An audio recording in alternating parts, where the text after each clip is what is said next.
ഇന്നത്തെ വീഡിയോ എന്ന് പറയുന്നത് തൃപ്പേക്കുളം ഷാപ്പിൽ പോയിട്ട് ഫുഡ് കഴിക്കുന്ന വ്ളോഗാണ്. അപ്പോൾ നമ്മുടെ മുനമ്പത്ത് നിന്ന് 40 കിലോമീറ്റർ മാറിയിട്ടാണ് നമ്മുടെ തൃപ്പേക്കുളം ഷാപ്പ് വരുന്നത്. അപ്പോൾ നമുക്ക് വീഡിയോയിലേക്ക് കടക്കാം. അപ്പോൾ ഞങ്ങൾ പോയിക്കൊണ്ടിരിക്കട്ടോ. ഒരുപാട് കാലം 4 വർഷം മുമ്പാണ് ഞങ്ങൾ തൃപ്പേക്കുളത്ത് പോയിട്ടുള്ളത്. പ്രകൃതി രമണീയമായ സ്ഥലങ്ങളൊക്കെയാണ് കേട്ടോ അവിടെ ഉള്ളത്. അപ്പോൾ ഞങ്ങൾ പോയിക്കൊണ്ടിരിക്കുമ്പോൾ പകുതിക്ക് വെച്ച് ഞങ്ങൾക്ക് വഴി തെറ്റിപ്പോയി. അപ്പോൾ ചേട്ടൻ അവിടെ ഗൂഗിൾ മാപ്പിലൊക്കെ ഇട്ടിട്ട് നോക്കിയിട്ടൊക്കെയാണ് പിന്നെ ഓടിക്കുന്നത്.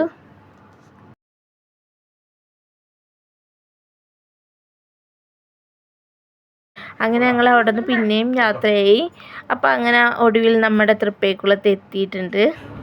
ഇതാണ് നമ്മുടെ തൃപ്പേക്കുളം ഷാപ്പ്. അപ്പോൾ 4 കൊല്ലത്തിന് മുമ്പാണ് ഞങ്ങൾ ഇവിടെ വന്നത് പറഞ്ഞല്ലോ. അപ്പോൾ ഇവിടെ ഒരുപാട് മാറ്റങ്ങൾ ഇപ്പോൾ വന്നിട്ടുണ്ട്. അപ്പോൾ ഞങ്ങളിവിടെ ഇറങ്ങി. ചേട്ടൻ ഇവിടെ ഇരിക്കുകയാണ് കേട്ടോ. അപ്പോൾ പോകാൻ വേണ്ടിയിട്ട് ഇരിക്കുകയാണ്. ഹായ് പറയുന്നുണ്ട് ചേട്ടൻ. അപ്പം നമുക്ക് അതിൻ്റെ അകത്തേക്ക് കയറി നോക്കാം. അപ്പോൾ ചേട്ടൻ ആദ്യമേ തന്നെ നടക്കുന്നുണ്ട്. ഞാൻ പുറകിലാട്ടോ പോണത്.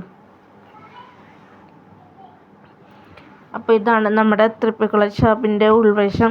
അപ്പോൾ വരുമ്പോൾ തന്നെ ഫ്രണ്ടിലായിട്ട് അക്വേറിയം വെച്ചിട്ടുണ്ട്.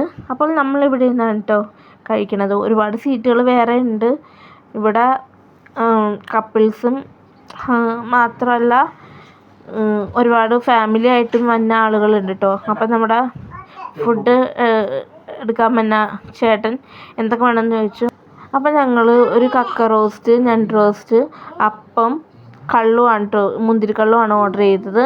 അപ്പോൾ നമ്മുടെ മുന്തിരിക്കള്ള് വന്നിട്ടുണ്ട്. അപ്പം ഞാനത് ഒരു ഗ്ലാസ് കുടിച്ച് നോക്കി കേട്ടോ. അത്യാവശ്യം പുളിയും മധുരവും നല്ല ടേസ്റ്റ് ഉണ്ട് കേട്ടോ. ചേട്ടനും ഇഷ്ടപ്പെട്ടു. അപ്പോൾ നമ്മുടെ ക്രാബിന് 250 രൂപ, കക്ക റോസ്റ്റിന് 150 രൂപ, അങ്ങനെയാണ് കേട്ടോ വില വരുന്നത്. ചേട്ടൻ അവിടെ ഇരുന്ന് മൊബൈലിൽ കുത്തുകയാണ് കേട്ടോ. അപ്പോൾ നമ്മുടെ അപ്പവും ഞണ്ട് റോസ്റ്റും കക്ക ഫ്രൈയും വന്നിട്ടുണ്ട്. അപ്പോൾ നമുക്കത് കഴിച്ച് നോക്കാം. അപ്പം ഞാൻ ആദ്യം 2 പാത്രത്തിലായിട്ട് വിളമ്പുന്നുണ്ട് കേട്ടോ, ചേട്ടനും എനിക്കും കൂടി വേണ്ടിയിട്ട്. അപ്പം ഇനി നമുക്ക് എങ്ങനെയാണെന്ന് കഴിച്ച് നോക്കാം. ആദ്യം ഞണ്ട് റോസ്റ്റാണ് എടുത്തത്. ഞണ്ട് റോസ്റ്റും അപ്പമാണ് എടുത്തത്. ഒന്നും പറയാനില്ല, അസാധ്യമായിട്ടുള്ള ടേസ്റ്റാണ്. ഇതുവരെയായിട്ടും ഇതുപോലൊരു ഞണ്ട് ഞാൻ കഴിച്ചിട്ടില്ല കേട്ടോ.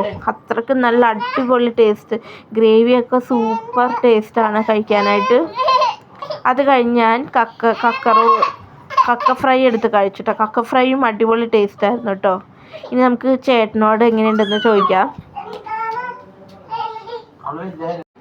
അപ്പം തീർന്നു കഴിഞ്ഞപ്പോൾ ചേട്ടൻ 2 ചപ്പാത്തി കൂടി 2 ചപ്പാത്തിയും 1 കക്ക ഫ്രൈ കൂടി ഓർഡർ ചെയ്തിട്ടുണ്ട്.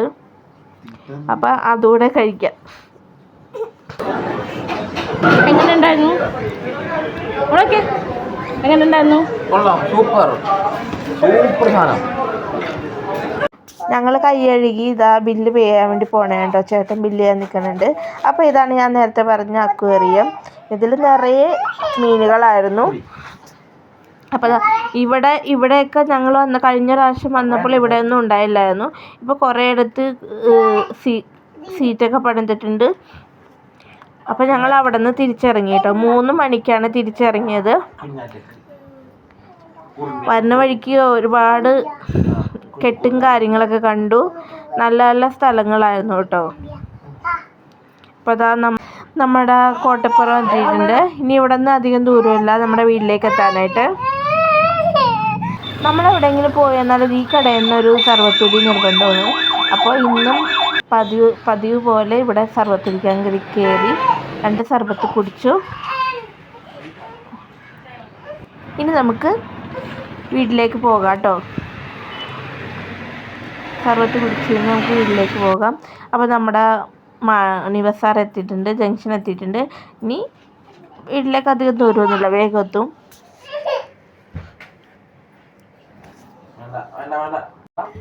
ഇന്നത്തെ ഒരു കുഞ്ഞു വ്ളോഗാണ്. അപ്പോൾ നിങ്ങൾക്ക് ഈ വീഡിയോ ഇഷ്ടപ്പെട്ടാൽ ചാനൽ സബ്സ്ക്രൈബ് ചെയ്യാനും ലൈക്ക് ചെയ്യാനും ഷെയർ ചെയ്യാനും ഒന്നും മറക്കരുത്. അപ്പോൾ അതുവരെ പുതിയൊരു വീഡിയോ ആയിട്ട് കാണുന്നവരേക്കും ബൈ.